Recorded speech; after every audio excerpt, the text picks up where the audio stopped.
1960년 미국 민주당 대통령 후보 경선에서 상원 원내대표 존슨이 젊은 케네디에게 무릎을 꿇었습니다.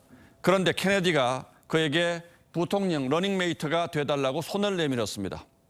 고심하던 존슨을 보좌관이 말리죠. 상원 다수당 대표의 권력이 부통령보다 훨씬 세지 않습니까? 그러자 존슨은 권력이 가는 곳에 권력이 있는 법이라고 했습니다. 이 말은 그가 9살 아래 케네디를 열심히 도와 대선에서 승리한 지 3년 만에 현실이 되었습니다. 케네디가 암살된 겁니다. 존슨은 그 이듬해 대선에서 압도적인 승리를 거둬 어쩌다 대통령이라는 이미지를 보란듯 벗어던졌습니다. 때를 기다릴 줄 아는 현명한 인내가 빛을 발하는 순간이었죠. 연말에 갓 탄생한 권력의 기세는 높은 지붕 위에서 독에 든 물을 쏟아붓는 것과 같아서 거스르기 어렵다고 했습니다. 권력은 폭력과도 같아서 한쪽이 절대적으로 지배할 때 다른 쪽은 존재하지 않는다는 말도 있습니다. 국민의힘이 집권한 지 2달도 되지 않아 강한 폭풍우에 휩싸였습니다. 선거를 이끈 대표에게 당원권 정지라는 중징계가 내려진 겁니다.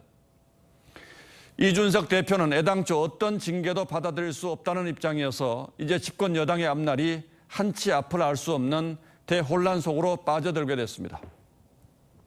회의장 대표 자리를 두고 몸싸움이 벌어지는 최악의 상황도 배제하기 어렵습니다. 간신히 정권을 찾아오기 무섭게 벌이는 이 권력 투쟁의 막장극은 이미 오래전에 잉태됐습니다. 이 대표는 젊은 유권자들로부터 외면받다시피 한 보수 정당에 활기를 불어넣으며 선거 승리를 이끌었습니다. 하지만 누구에게도 대접받지 못했다고 했습니다. 그러나 젊은 패기로만 이해하기 어려운 독설과 조롱어린 언행을 그치지 않았고 그 대상에는 윤석열 대선 후보도 예외가 아니었습니다. 결국 대선을 2달 앞두고 대표 탄핵이 거론되는 상황까지 벌어졌습니다. 지금 이준석 대표는 토사구팽 당했다는 배신감이 극에 달한 듯합니다.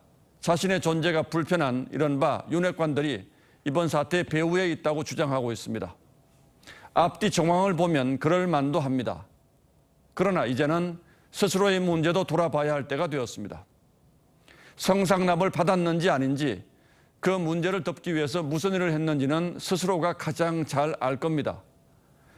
정치적 탄압을 주장하더라도 그 성찰의 바탕 위에서 해야만 미래가 있을 겁니다. 누가 뭐래도 그는 한국 청년 정치의 개척자이고 정치 변화의 아이콘입니다. 하지만 끝내 이 막장극의 주연으로 남는다면 그 평가를 지키기 어려울 거란 사실도 이제는 알아야 합니다.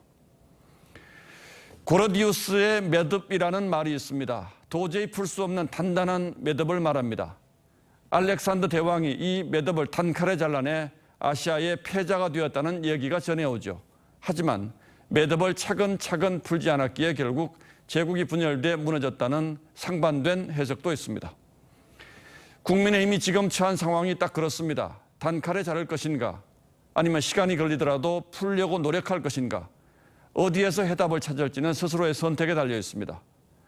집권 여당이 된 것이 진정한 실력이었는지 아니면 우연히 그저 얻어진 것인지도 곧 판가름이 날 겁니다.